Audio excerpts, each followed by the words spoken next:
CDEF. We can see that both the figures are on the same base CD. Similarly, in this figure, triangle ABC and triangle BCD are on the same base BC. Now look at this figure.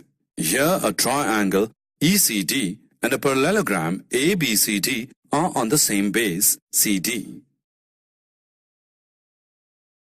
Figures on the same base and between the same parallels. Now look at this figure.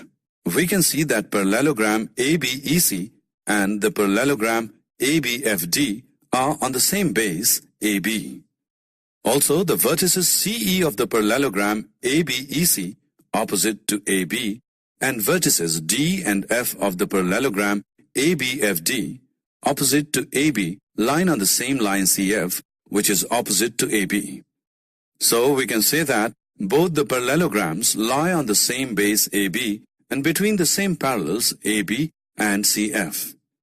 Similarly, in this figure, the triangles ADB and ACB both lie on the same base AB and between the same parallels AB and DC.